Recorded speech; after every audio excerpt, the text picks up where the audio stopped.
जोरदार तालियां।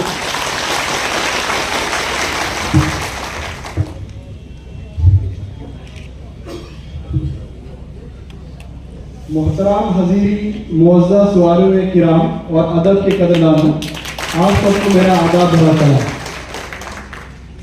आज इस जिला स्तरीय फरोगे उर्दू सेमिनार में जितने भी लोग यहाँ पे उपस्थित हैं,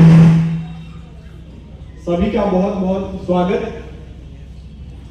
अभी आज का जो ये कार्यक्रम है, इसमें जैसा मैंने देखा ये दिन भर का कार्यक्रम है। यहाँ पे उर्दू भाषा से संबंधित कुछ कविताएं होंगी, मुशायरा होगा, कार्यशाला होगा। और आज यहाँ पे जितने भी लोग हमारे साथ जुड़े हैं, कहीं ना कहीं उर्दू से वास्ता रखते हैं और उस क्षेत्र में प्रयासरत हैं कि हम लोग अच्छा करते रहें। जब उर्दू भाषा की बात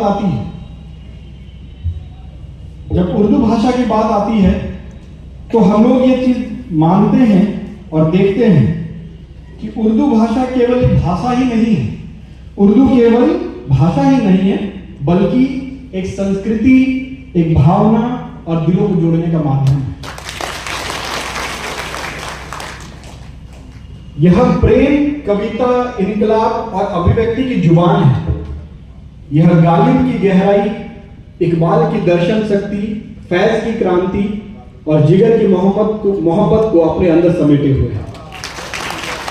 इसकी मिठास और इसका अंदाज हर सुनने वाले के दिल को छू जाता है। और यह बात केवल मेरे द्वारा नहीं, आप किन्हीं से भी कभी भी पूछे कि उर्दू भाषा में जो मिठास है, तो वो कोई भी इस चीज से डिनाई नहीं कर सकता, उसे मना नहीं कर सकता कि उर्दू भाषा एक बहुत ही मीठी भाषा है। जैसा अभी हमारे जिला बोर्ड पदाधिकारी वसीम जी ने बताया कि उर्दू की जो मिठास है वो केवल एक किसी मजहब, किसी एक समुदाय में नहीं, बिल्कुल ये हमारे हिंदुस्तान के आवाम के अंदर मिठास को घोलती है। इस मिठास को कैसे बढ़ाना है वो अब हम लोगों पे डिपेंड करता है कि इस मिठास को हम लोग कैसे बढ़ाएं। तो समय समय पे जैसा हम लोग देखते हैं कि बच्चों के बीच, बड़ों के बीच इस प्रकार की संगोष्ठी, इस प्रकार का आयोजन किया जाता है, कार्यशाला का आयोजन किया जाता है। लेकिन ये केवल 1 दिवसीय या 2 दिवसीय होकर क्यों रुक जाता है? यदि हम लोगों को पता है कि उर्दू भाषा को मानने वाले, जानने वाले, इसमें बोलने वाले, इसकी मिठास को फैलाने वाले लोग इतनी बड़ी संख्या में हैं, तो उसे हमें और ज्यादा से ज्यादा बढ़ावा देना चाहिए, उसे लोगों के बीच रखना चाहिए। तो मैं आज इस उर्दू भाषा कोसांग जिन्होंने इस कार्यक्रम का आयोजन किया, आपको बहुत बहुत धन्यवाद देता हूं और आपसे उम्मीद करता हूं कि इस प्रकार का आयोजन केवल 1 दिवसीय और या 2 दिवसीय ना रहे। हम लोग साल में समय समय पे इस प्रकार के आयोजन जरूर करें, बच्चों के बीच, बड़ों के बीच। अब जैसे हमारे यहाँ पे बहुत सारे मदरसा है, तो मदरसा में एक कंपटीशन करा सकते हैं। जैसे हम लोग समय समय पे अलग अलग drawing competition, painting competition, speech competition कराते हैं, उसी प्रकार से उर्दू भाषा को लेकर हम लोग कुछ कंपटीशन करा सकते हैं, जहां पे उर्दू भाषा में लोग अपने कुछ शेर व शायरी कहें, कुछ अच्छी बातें कहें, और जो सबसे अच्छा करेगा उसे पुरस्कृत भी करें। तो ये 1 बार में 2 बार नहीं, ये समय समय पे होते रहना चाहिए, उससे एक मोटिवेशन मिलता है। अब जैसे हम लोग जब स्कूल में थे तो हम लोग भी पार्टिसिपेट करते थे, कभी उर्दू के किसी सेमिनार में पार्टिसिपेट कर लिया, कभी संस्कृत के किसी सेमिनार में पार्टिसिपेट कर लिया।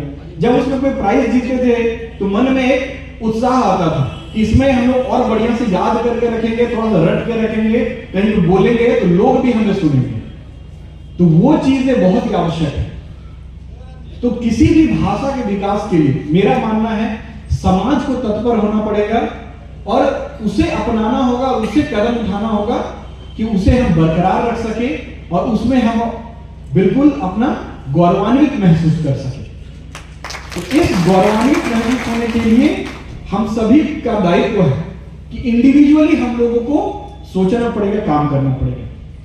ये बिल्कुल कभी नहीं होना चाहिए कि हम लोग ये सोचे कि किसी एक इंस्टीट्यूशन का, किसी एक व्यक्ति का दायित्व है कि एक इस तरह के किसी एक काम को करना। इसमें सबका योगदान रहता है, एक व्यक्ति से लेके उसके गांव मोहल्ले से लेके टोले से लेके प्रशासन से लेके सरकार से लेके सभी का, तब जाके वो सफल हो पाता है और लोग उसको लेके उत्साहित भी रहते हैं और उसका प्रयोग भी होता रहता है।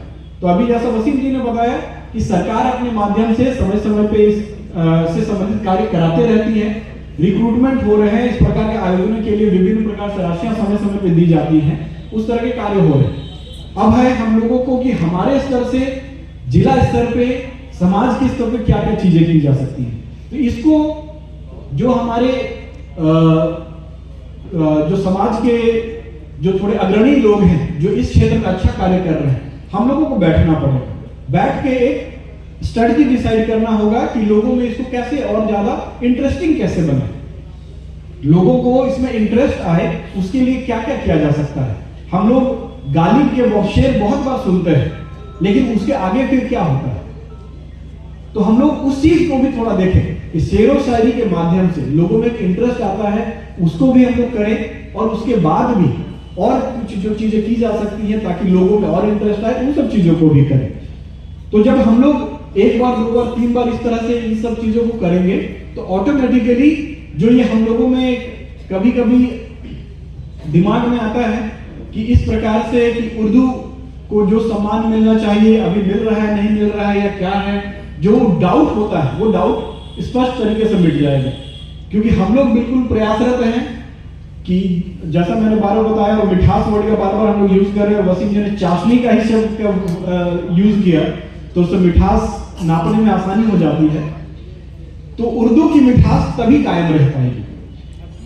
तो बहुत बहुत धन्यवाद। और मैं चाहूंगा कि आज यहाँ जितने लोग आए हैं, आप लोग जब भी इस तरह के आयोजन होते हैं उसमें शरीक हो, उसमें आए, भाग लें। और जो हमारा जिला उर्दू भाषा कोषांग है, आप लोगों से भी अनुरोध है कि हमसे कंसल्ट करिए कि किस प्रकार से क्या क्या किया जा सकता है।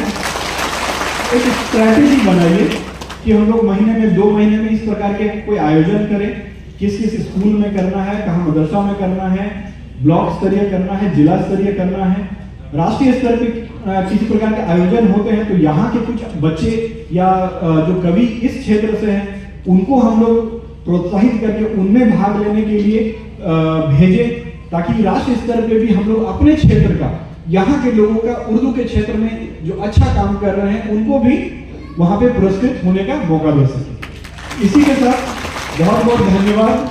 मैं उम्मीद करूंगा कि आज का ये संगोष्ठी, मुशायरा, कार्यशाला एक सफल आयोजन हो और भविष्य में भी इस प्रकार का आयोजन होते हैं। बहुत बहुत धन्यवाद।